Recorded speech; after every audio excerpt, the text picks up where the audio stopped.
Tirupati Janasena incharge Kiran royal రాసలీలకు సంబంధించి వీడియోలు leak అవుతున్నాయి. ఇవాళ ఉదయం నుంచి యువతతో కిరణ్ రాయల్ గడపడాన్ని నెటిజన్లు సృజనాత్మకంగా పోస్టులు పెట్టడం చర్చనీయాంశమైంది. కిరణ్ రాయల్ను కళ్ళు మూసుకోమని చెప్పి అతని మెడలో గొలుసు వేసింది. కిరణ్ రాయల్ చైన్ మెడలో వేయించుకునే వీడియోను జత చేసి సోషల్ మీడియాలో వైరల్ చేస్తున్నారు. దీని వెనుక జనసేనలో అంతర్గత కుమ్ములాటలే కారణమని తెలుస్తోంది. ఎన్నికల సమయంలో చిత్తూరు వైసీపీ ఎమ్మెల్యే ఆరణి శ్రీనివాసులు టికెట్ దక్కకపోవడంతో జనసేనలో చేరారు. తిరుపతి టికెట్ను ఆశించిన కిరణ్ రాయల్కు ఆశాభంగం ఎదురైంది. తనకు టికెట్ దక్కకపోవడం కంటే ఆరణి శ్రీనివాసులను పవన్ కళ్యాణ్ ఆదరించడాన్ని కిరణ్ రాయల్ జీర్ణించలేకపోయారు. జనసేన అభ్యర్థిగా తిరుపతికి ఆరణి శ్రీనివాసులు వెళ్ళగా కేవలం పసుపులేటి హరిప్రసాద్ మాత్రమే స్వాగతం పలకడానికి వెళ్లారు. కిరణ్ రాయల్ వెళ్ళకపోగా టీడీపీ నాయకులతో కలిసి ఆరణి అభ్యర్థాన్ని వ్యతిరేకించారు. ఆరణికి వ్యతిరేకంగా తిరుపతి నగరంలో పెద్ద ఎత్తున ఫ్లెక్సీలు పెట్టడం వెనుక కిరణ్ రాయల్ హస్తం ఉందని ఆరణితో పాటు ఆయన అనుచరులు అనుమానం. కిరణ్ రాయల్ ఇంటికి ఆరణి వెళ్ళగా ఆ విషయాన్ని కిరణ్ మీడియా సమావేశంలో కించపరిచే రీతిలో చెప్పారు. అంతేకాదు జనసేన క్లస్టర్ ఇన్ఛార్జీల నియామకంలో ఆరణికి వ్యతిరేకంగా కిరణ్ బహిరంగంగా మాట్లాడారు. ఎన్నికల ప్రచారంలో కూడా అతను పెద్దగా పాల్గొనలేదు. పిఠాపురానికి వెళ్ళిపోయాడు. ప్రభుత్వం కొలువుదీరిన తర్వాత ఒక సమావేశంలో ఎమ్మెల్యే సమక్షంలో ఆయనకు వ్యతిరేకంగా మాట్లాడడం మరింత గ్యాప్ పెంచినట్టయింది. అలాగే ఇటీవల కాలంలో ఎమ్మెల్యేలకు వ్యతిరేకంగా కొన్ని ఇంటర్వ్యూల్లో కిరణ్ మాట్లాడడం గమనార్హం. ఈ నేపథ్యంలో కిరణ్ రాయల్ రాసలీల లీక్స్ వెలుగులోకి రావడం గమనార్హం.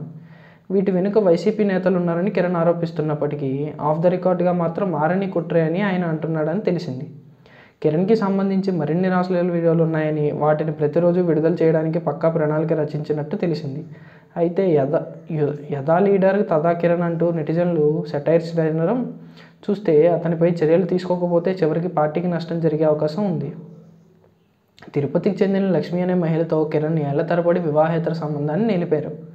ఈ విషయాన్ని ఇటు బాధిత మహిళతో పాటుగా అటు కిరణ్ కూడా ధృవీకరించారు. అయితే లక్ష్మి నుంచి కిరణ్ విడతల వారీగా 1,20,00,000 తీసుకున్నారని, ఆ సొమ్మును ఆయన తనకు తిరిగి ఇవ్వడం లేదని లక్ష్మి ఆరోపిస్తున్నారు. అయితే అందులో కొంత మొత్తాన్ని తిరిగి ఇచ్చానని, ఇంకొంత ఇవ్వాల్సి ఉందని కిరణ్ తప్పుకున్నట్టుగా వీడియోలు చెబుతున్నాయి. ఈ మొత్తం కోసం లక్ష్మి అడగగా కిరణ్ ఆమెపై బెదిరింపులకు దిగారని సమాచారం. అంతేకాకుండా లక్ష్మితో సంబంధాన్ని కొనసాగిస్తూనే ఇంకో మహిళతో కిరణ్ సన్నిహితంగా వెలుగుతున్న వైనాన్ని తెలుసుకున్న లక్ష్మి ఆయన్ను నిలదీయడంతో ఈ వివాదం రచ్చకెక్కినట్టుగా తెలుస్తుంది. కారణం ఏదైనా కిరణ్పై సోషల్ మీడియాలో ఓ రేంజ్లో రచ్చ సాగుతోంది. మొన్నటికి సార్వత్రిక ఎన్నికల ముందు కిరణ్ పెద్దగా ఎవరికీ టార్గెట్ కాలేదని చెప్పాలి. అయితే ఎన్నికల్లో కూటమి గెలవకపోతే విశాఖ నుంచి తిరుపతి దాకా జగన్ ఫ్లెక్సీలు కడతానంటూ ఓ ప్రకటన చేసిన రాయల్ అందరి దృష్టిని ఆకర్షించారు. కిరణ్ చెప్పినట్టుగానే కూటమి విజయం సాధించడంతో తిరుపతిలోనే కాకుండా రాష్ట్ర వ్యాప్తంగా ఆయనకు మంచి గుర్తింపు లభించింది. అదే సమయంలో వైసీపీని కిరణ్ మరింతగా టార్గెట్ చేయడం మొదలుపెట్టారు. ఫలితంగా వైసీపీకి కూడా కిరణ్ మూకుమ్మడిగా టార్గెట్ అయ్యారు. ఇప్పుడు ఓ మహిళతో వివాదం, అది కూడా వివాహేతర సంబంధం. ఆమె వద్ద భారీ ఎత్తున డబ్బు తీసుకుని బెదిరింపులకు దిగిన వీడియోలు దొరకడంతో కిరణ్ను వైసీపీ ఓ రేంజ్లో టార్గెట్ చేసింది. ఈ వివాదం ఏ తీరానికి చేరుతుందన్నది దానిపై ఆసక్తికర చర్చ సాగుతోంది.